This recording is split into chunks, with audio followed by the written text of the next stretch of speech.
What's up, comic and pop culture fans? This is James with Midhunter Comics, and today we're talking about Spider-Man. I've compiled a list of 10 Spider-Man comics that I think are absolutely fantastic, but they're not keys, they're not even particularly well known, there's really not too much special about them other than some fantastic art and some fantastic writing. I thought I'd give some love to these lesser known, not talked about Spider-Man comics that happen to be some fantastic one and done single awesome stories. Guys, go ahead and like and comment down below. Give me your favorite underrated Spider-Man comic, and let's kick it off with the intro.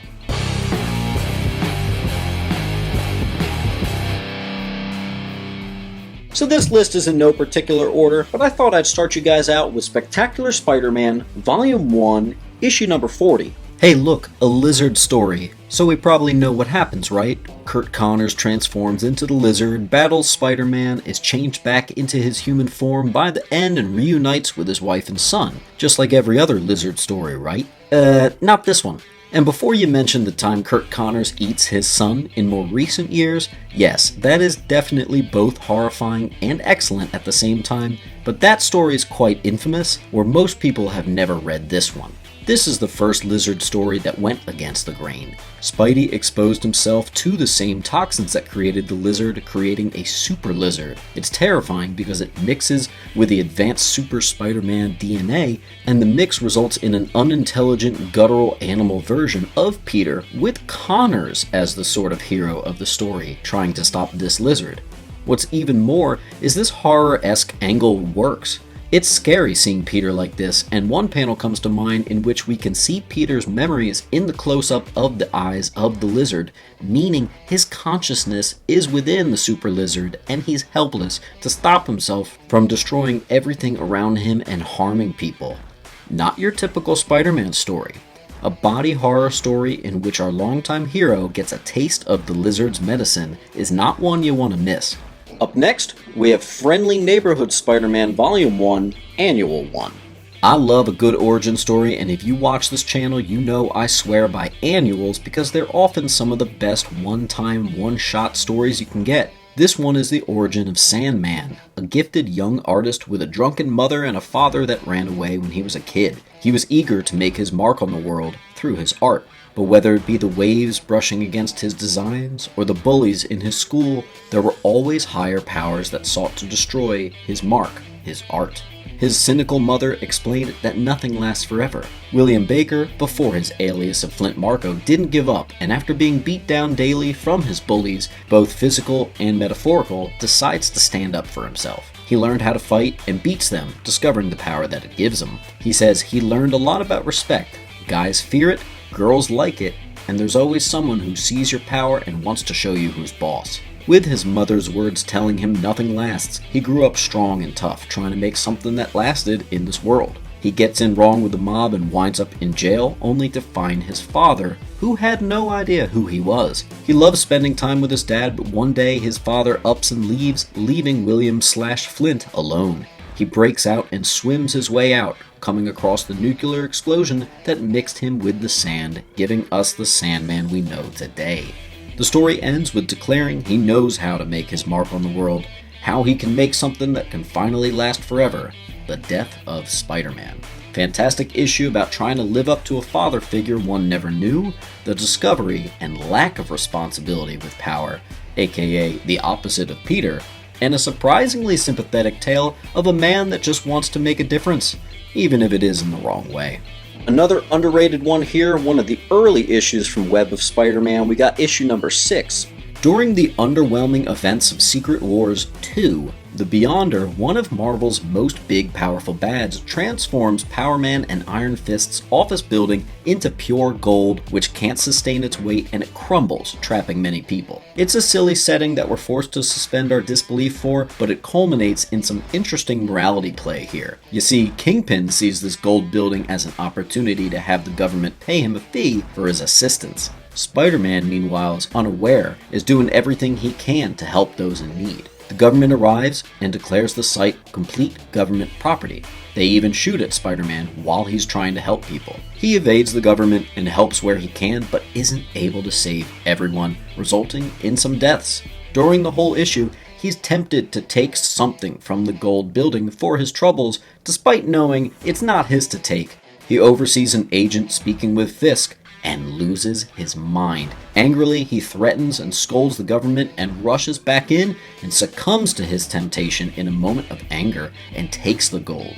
We are always used to seeing Spidey do the right thing and not use his powers for money or personal gain, but this issue shows us a big character moment in which he leaves swinging away with some stolen government gold. While the story continues in Amazing Spider-Man 268, I like this one better for its anti-Peter Parker typical mentality. This next one's kind of a shocker, and it's actually Spider-Man/Power Pack number 1. This one's somehow still widely unknown, even though Peter Parker is sexually assaulted as a young boy, and it is canon. This is a pretty important read, and helps to explain why Peter has such devotion to helping out the little guy, being a friendly neighborhood Spider-Man and always standing up to bullies. Well, in addition to being bullied as a kid, he also was sexually abused by an older friend by the name of Skip Westcott. When Peter Parker was younger, he first met Skip during a visit to the library. Peter's studiousness impressed Skip, nicknaming him Einstein, and they became friends, something encouraged by Aunt May, as she'd always been worried about her nephew spending too much time alone. And one night, Skip showed Peter some pornography and suggested they touch each other like the people in the magazine. Peter was terrified, but according to him, was too frightened to leave, implying that Skip had molested him in some way. You did hear that right, ladies and germs. Peter stopped spending time with Skip and eventually worked up the courage to tell Aunt May and Uncle Ben. Obviously, he never hangs out with Skip anymore, but it's unknown what happens to him. Later in the issue, he's able to help a younger neighborhood kid named Tony, and it forces him to confront his inner demons.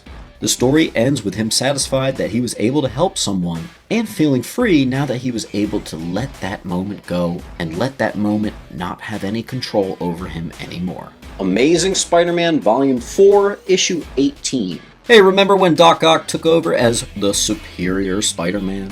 Famous and all-around fun story arc. Well, we're looking at the Amazing Spider-Man Volume 4, Issue 18, which is a aftermath issue. This one makes the list for a few reasons. It follows Otto, who has now seen the future, knowing what he can change, and searches for a plan to get back at Peter and recapture the love of his precious Anna. He enters the mind of Anna and Peter's loyal robot, the Living Brain.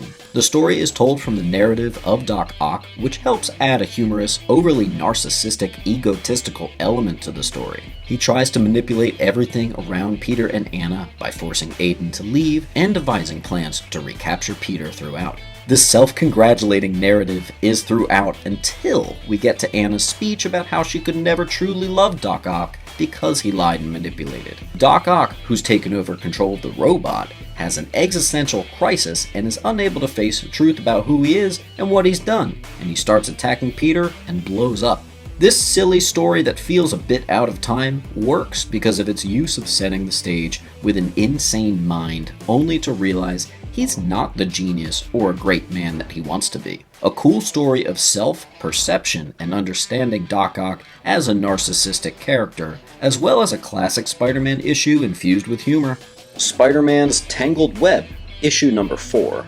One of my definite favorites from the list, this story follows one of Kingpin's lieutenants that, due to Spider-Man, has lost a sizable amount of money, and now he must face Kingpin for his actions.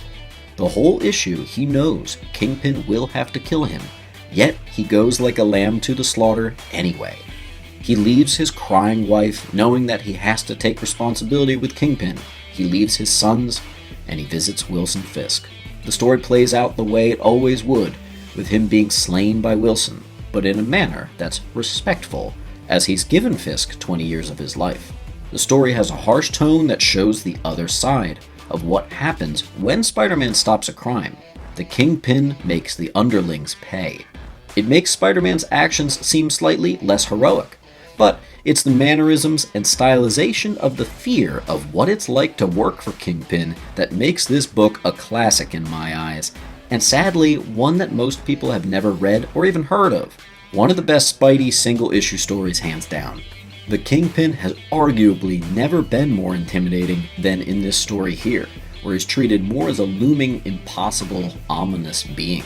The fact that you don't even see him till the very end of the issue makes the build-up and anticipation all more exciting. I can't recommend it enough. Spectacular Spider-Man 173. Back in Amazing Spider-Man 131, Doc Ock marries Aunt May in a silly one-off story which most people like to forget. Spectacular Spider-Man 173 likes to remind everyone, hey, you might not have liked it, but it is canon. It's interestingly a Christmas story with some fantastic dialogue, interesting moments, and even a couple shots that made me laugh, which is something I always seek for in a Spider-Man comic, me being an ultimate Spider-Man fan and all. There's two ongoing plots in the story, but the one that makes this list is the one that follows Doc Ock alone and miserable and a fugitive on Christmas Eve. All he wants to do is spend a moment back with Aunt May and recapture a bit of peace. He visits Aunt May and Peter's house. Peter, on his way back from saving the city, finds Otto outside his home and naturally freaks out. This fight is different than their fights in the past though, because Otto says it's not about Spider-Man and he just wants to be with someone he loves. Spider-Man kicks the crap out of him and drives him away, but not before May comes out, and a very memorable scene occurs. Otto apologizes to May and embarrassingly trudges off into the night. Spider-Man admits to Aunt May that he doesn't feel like a hero for sending him away, because perhaps on Christmas Eve, maybe there are no heroes or villains. This goes down as probably the most vulnerable and most human moments you'll ever catch of Dr. Octopus, and is one I remember all these years later. Amazing Spider-Man Annual number 28. What did I say about annuals? This one features Carnage, and honestly, probably one of the best Carnage stories that exists, and most people don't know about it. Carnage has had some rough stories too, so if anyone's eager to find a gem in the mix, you should pick up this issue. The first 34 pages circle around Carnage escaping his holding cell. He makes short work out of the security team and the doctor who was patronizing him. Spider-Man shows up and gets slapped around. It is safe to say that Carnage is terrifying in this issue and is shown as basically unstoppable. He escapes as Spider-Man puts a tracker on his getaway car. Carnage, possessed by his serial killer desires to kill randomly and do the unexpected, decides to switch it up in an effort to always be doing the unexpected, and goes after one of his best childhood friends, declaring, "No one would expect this." He tracks down a childhood friend that had told a lie to protect Cletus when they were kids. Confused why Cletus would want to kill him, especially after sticking up for him years earlier, Cletus replied that he has to kill him because no one expects it.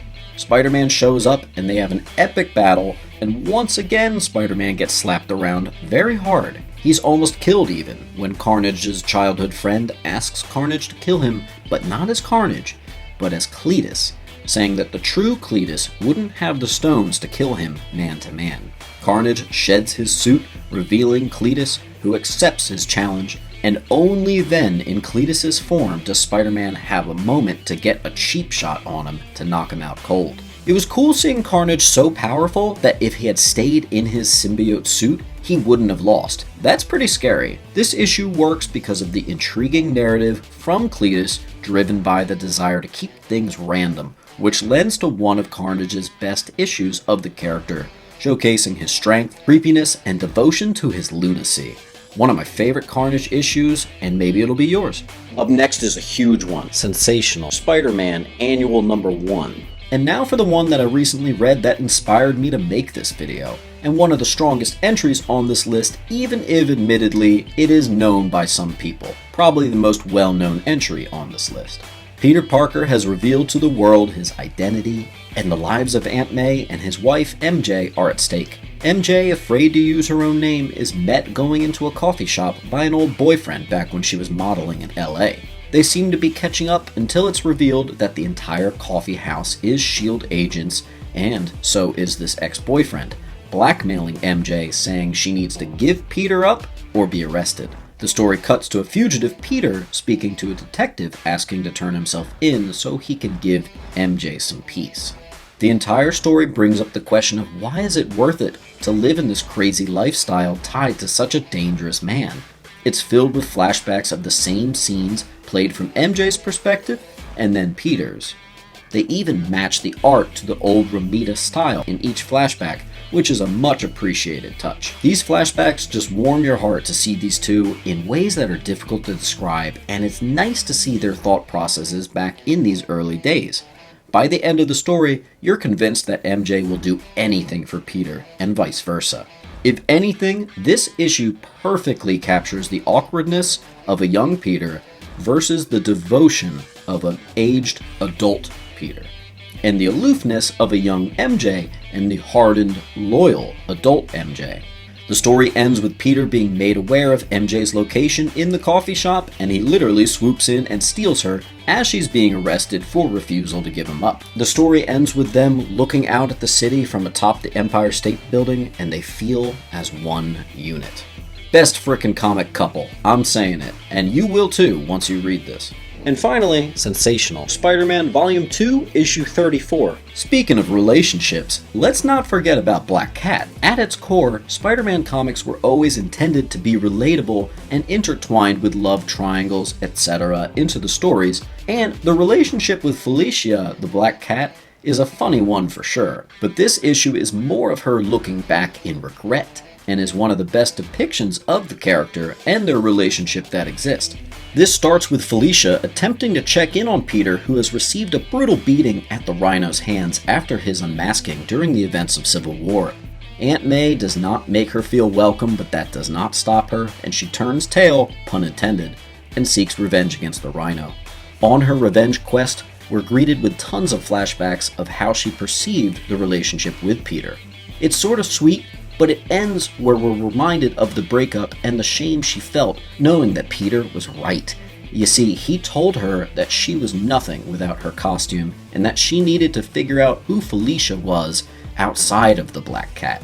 It had such an emotional and real effect on her that she almost walked away from the Black Cat guys forever, even scalding herself in the shower to rid herself and clean herself of her sins, so it were.